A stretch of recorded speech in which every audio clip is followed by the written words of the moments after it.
Hey guys, how's it going? Kevin Cleary here with a knife video. Today I have a Schrade knife for you. This is the SCH, I'm trying to see if I can show you the model number there. It's not gonna, there we go, sch503b. And this is a knife that I've been kind of interested in ever since it somewhat famously failed Cutlery Lover's spine whack test.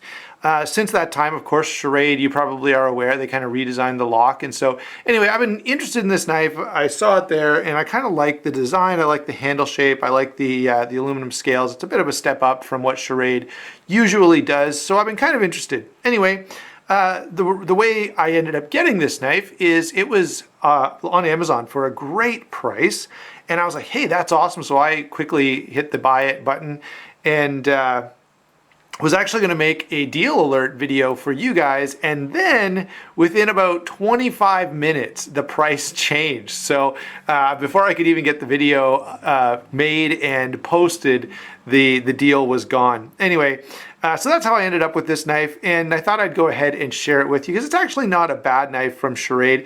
A few things that it's doing pretty well. There are a couple little things that are maybe not as good as I'd like them to be, and we'll talk about that too. So let's go ahead and start with size and weight. Pretty, expected size for an EDC style knife here. 8.5 inches overall. The blade length on this is 3 9/16, so just a little over 3.5 inches. Handle is 4 7/8, so just a little under 5 inches. The weight is one of the things that probably is not going to work well. It's a little hefty at 6.3 ounces. Now that is lighter. I measured it, I weighed it myself, and it is lighter than they indicate that it is. A number of websites I checked out said it was 7 ounces. So yeah, a little lighter than that. Oh, and by the way, it's about 1/2 inch thick. It's actually just a little more than 1/2 inch thick. So fairly, in terms of size, it's not bad to carry. The weight is a little much. This time of year, it doesn't bother me because I'm always, you're going to be wearing jeans and heavier clothing. In the summer, when you lighten up your wardrobe a bit, that 6 ounces is probably going to be a little more noticeable. Let's move on to the blade. The blade is osate steel, drop point, black coated. I think this is also available in gray, but then it's gray coated. It's not actually, a stonewash finish on the steel or something. So coated blade, I'm pretty sure either way you go. This coating has held up pretty well. You can see a few little lines on there if you look closely, but nothing crazy. And so, yeah, of course, if you have this knife for years and years, it's definitely going to take some wear. That's just the nature of any coated blade. DLC is obviously about the best, but this is going to be sort of a baked-on coating, so it's going to wear, no question. In terms of performance and utility, this blade has a decently thin edge so that it slices pretty nicely. The osate steel seems to hold an edge pretty well, at least it has in my use. Certainly equivalent to any other budget steel that you're going to be used to, 440C or 8CR13 MOV or 9CR13 or 14. So anyway, certainly performance on par for the price that this usually comes in at. Now I do want to make a little bit of a point about the price on this. This is not usually where I talk about that, but since I brought it up, this is a little steep in Canada. In the US you can find these for I think around $40 or so. In Canada, not so much. They tend to be a little more expensive, and probably a little, well, in Canada certainly at about $60 something. It's definitely more than you should be paying for a knife with these components. In the US, where you can get it for a little more budget-friendly price, not that bad. And you will find them go on sale from time to time. Now, let me say, in the description box, since we're talking about this, there are some Amazon links, and that's a new thing I've started. So if you use those links to pick up this knife or any of the knives that I'm going to throw in, some of my comparisons, I'll put links down there as well. That will help out the channel. So go ahead and check those out if you're so inclined. By the way, just because I put those links down there, I still think you should shop around and do your due diligence, okay? So, blade is going to perform at least acceptably well. The one complaint, I guess the two complaints I have is, number one is the coating, and number two is I wish this grind were just a little bit different. I'd like to see a higher grind here, and I'd like to see a less pronounced top swedge. As it is, it's certainly not a bad blade. But with that black, and I guess 3 complaints now, the black coating with the white lettering, it's a little over the top on the bannering as well. But certainly a functional blade, and I can't really tell you that I have any issue with actual cutting tasks. It has performed everything that I've done with it quite well and held an edge more than adequately for the steel that it is. And certainly I don't have a real big issue or complaint that I can point to in terms of use of that blade. Let's talk about lockup and deployment next. It is on Teflon washers, and it has this Sherlock system. Now, you know, the Sherlock system seems to be kind of a hybrid of a lockback. So you can see when I push up this little lever, it moves the back lock out of place. And the knife, I will say, is quite smooth, which is pretty surprising. At the price point of it, the tolerances and the fit and finish is quite good. The blade is absolutely solid as a rock in all directions. The lock feels, you know, like it's something, it's I don't know, there's not a lot of movement. There's nothing is kind of loosey-goosey or cheap feeling. It feels really substantial. The one complaint I do have about the lock is it's a little sharp. So if I turn this way, you can see there's quite a sharp point on that. And so with a lot of use, let's see if you can see it there. Yeah, see the little indentation it puts in my thumb? It's fairly sharp, which can get a little uncomfortable over time. Otherwise, it is a strong lock. It holds up quite well. Obviously, it's still a folding knife, and you have to always use it like a folding knife, which means essentially you assume it doesn't have a lock.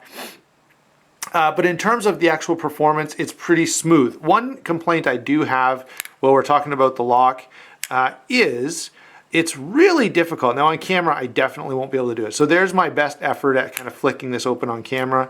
And even off camera, it's not a great sort of flicking knife. Certainly it's smooth, it rolls open really nicely.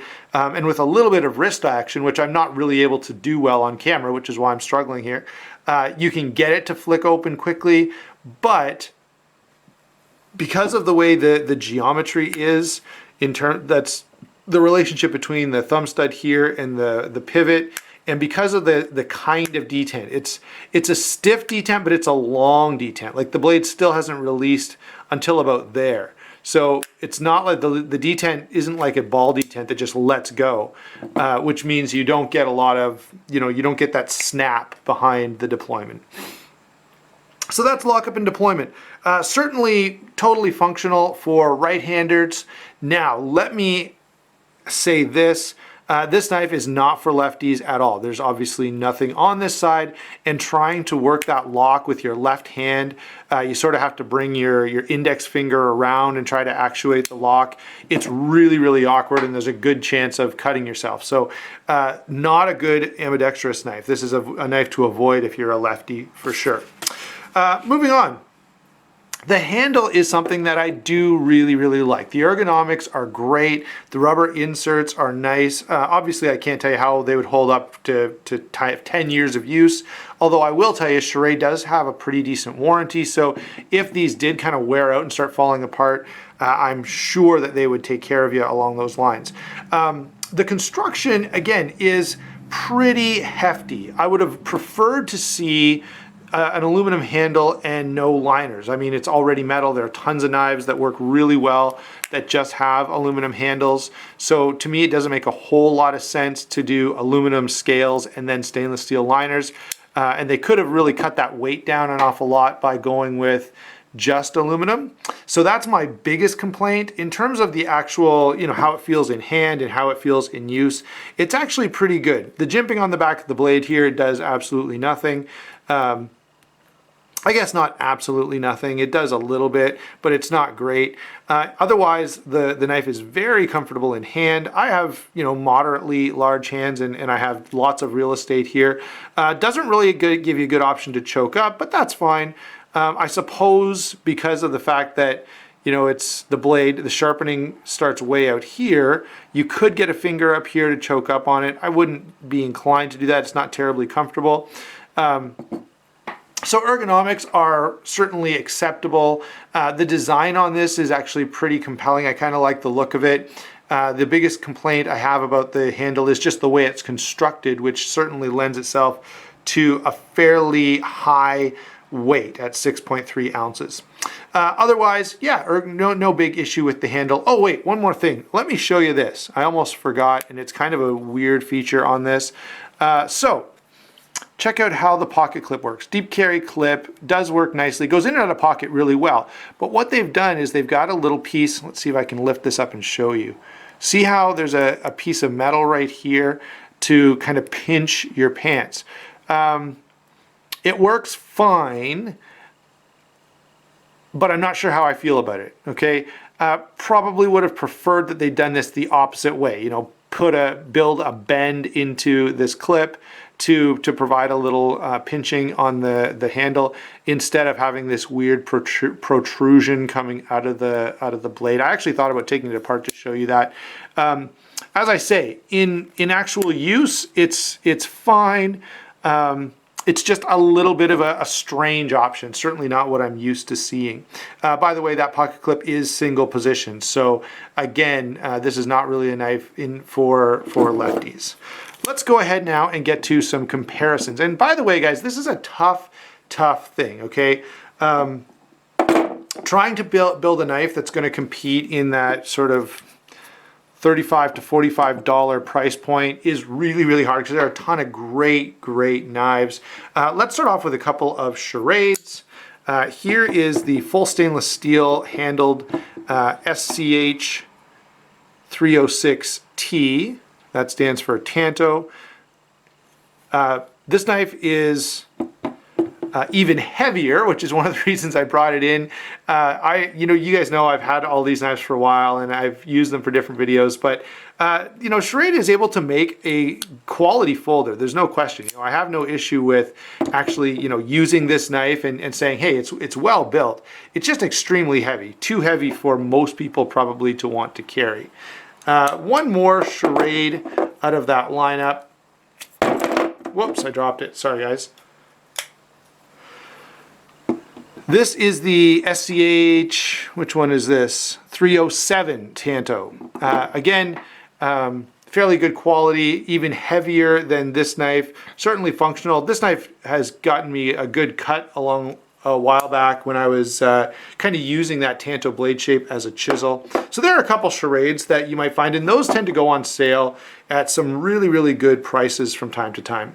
Now, there are some other blades. So the RealSteel H6, this is the H6 Elegance, but other versions of the H6 are going to be comparable. They do weigh less and the steel is better, which which presents a bit of a problem. The Rat Model 1, of course, is kind of the iconic knife to beat in this segment of the marketplace. And, if you were to call me up and say, hey, which one would you prefer? Yeah, I'd probably lean a little bit toward the Rat Model 1, unless you're particularly drawn to this particular design. And if that's the case, then yeah, as I said, the quality is there, the construction is certainly there. There's no big complaint here. Since we're talking about sort of overseas budget knives, I will bring in the Gonzo. Just be aware that with Gonzo knives, I think this one may even... Yeah, see, this one has just a teeny, now it's very minuscule, but it is there, teeny bit of blade play. And so there just seems to be a little bit of inconsistency with the Gonzo knives. Let's see, here is another knife in this sort of budget-friendly price point that's also doing some interesting things with the handle. This is, of course, the Rake Knives P105, previously reviewed. So there are quite a few budget options, and we could really go on and on here, guys. We really could. There are tons of knives in this segment of the marketplace. What makes this one stand out, I think, is the aluminum handle's kind of nice. The Sherlock is a different and interesting locking system. And of course, the overall design of this may be something that's really compelling to you.